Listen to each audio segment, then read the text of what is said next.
Bienvenue dans ce deuxième épisode. On continue notre parcours de carême. Aujourd'hui, on prépare le premier dimanche. On retrouve tout de suite le Père Christophe Dansette. Chers amis, ce dimanche, nous contemplons Jésus tenté au désert.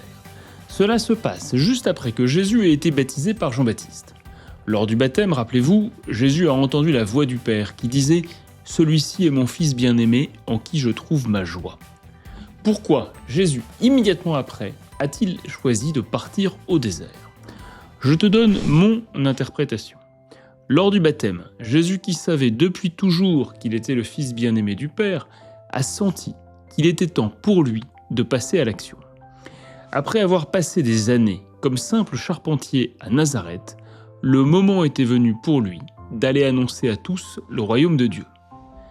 Mais Jésus a eu besoin, à ce moment-là, de prendre un temps pour se poser et pour se préparer à sa nouvelle mission. Il a pris alors 40 jours de prière, 40 jours de jeûne pour prier et réfléchir. Sans doute se demandait-il très simplement comment il allait s'y prendre pour montrer à tous la puissance de l'amour de Dieu. Et c'est là que le diable intervient, avec l'objectif évident de le détourner de sa vraie mission.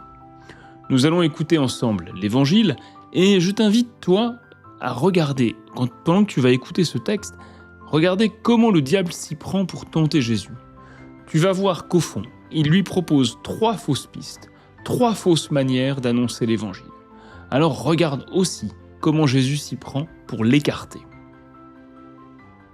Évangile de Jésus-Christ selon saint Matthieu. En ce temps-là, Jésus fut conduit au désert par l'Esprit pour être tenté par le diable. Après avoir jeûné 40 jours et 40 nuits, il eut faim.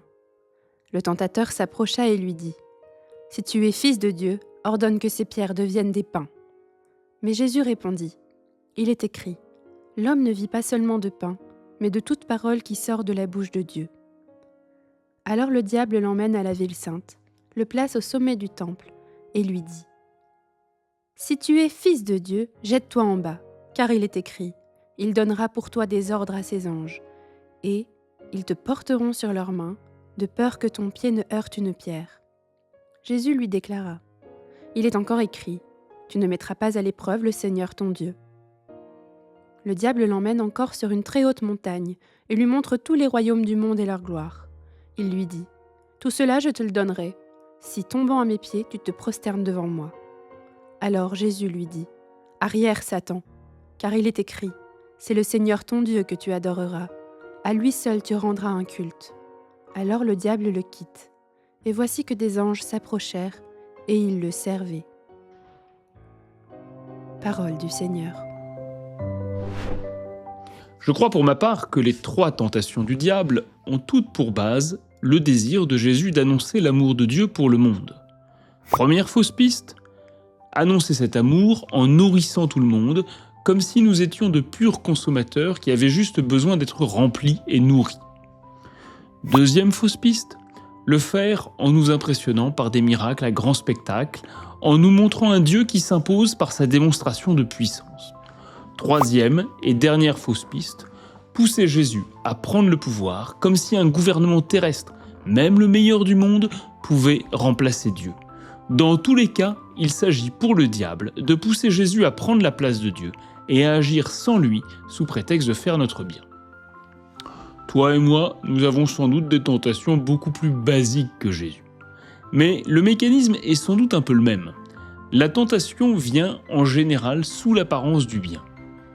On se gave de nourriture, de réseaux sociaux, d'alcool, de drogue, de pornographie. Pourquoi ?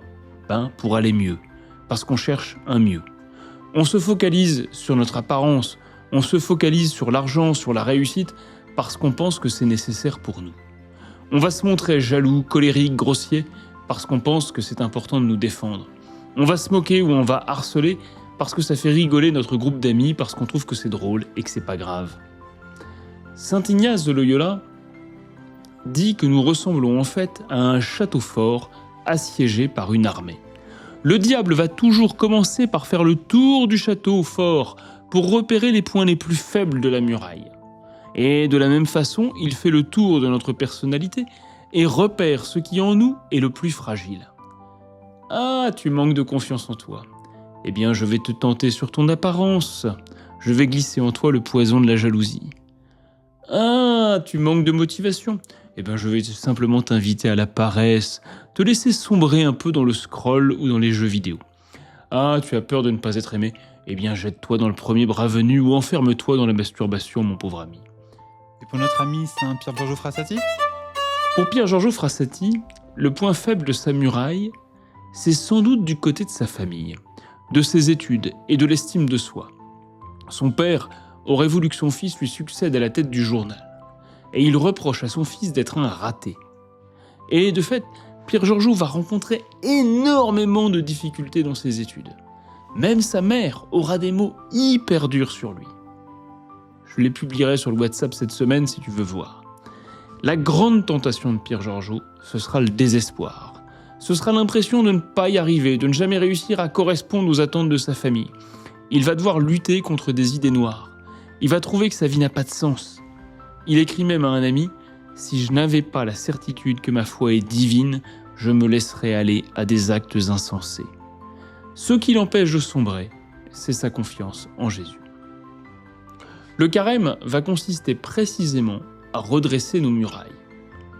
Alors tu peux te poser la question, quel est le péché qui me pèse le plus? Qu'est-ce que je fais et dont je sens que j'ai vraiment besoin d'être libéré? Ou à l'inverse, qu'est-ce que je ne fais pas et dont je sens que j'ai besoin de le mettre en place dans ma vie? Qu'est-ce qui, dans ma vie, est vraiment contraire à l'évangile? Alors pour ton carême, je t'invite à te choisir un effort et à le tenir. Un truc dont tu te prives ou un truc que tu t'engages à faire. Sur un bout de papier ou sur un carnet. Note chaque jour si tu as réussi à le tenir ou non. L'objectif, ce n'est pas le sans faute. L'objectif, c'est de progresser. Ta résolution, choisis-la dans la prière. Prends le temps de demander au Christ « Seigneur, quel est le combat que tu veux que je mène ?» Regarde ensuite tout ce qui peut t'aider à tenir ta résolution de carême et à l'inverse, vérifie tout ce qui risque de t'en empêcher. Tu peux partager cette résolution avec ton équipe de carême, tu peux leur demander de prier pour toi, pour t'aider à la tenir. Bon courage! N'hésite pas à nous retrouver sur WhatsApp si ce n'est pas encore fait pour vivre le carême ensemble, une petite communauté pour retrouver les différents podcasts, les vidéos, qu'on se partage aussi des infos, qu'on puisse prier les uns pour les autres. Alors n'hésite pas à nous rejoindre. Ce podcast vous est proposé par la pastorale des jeunes du diocèse de Lille, Christone Lille. N'oublie pas de t'abonner.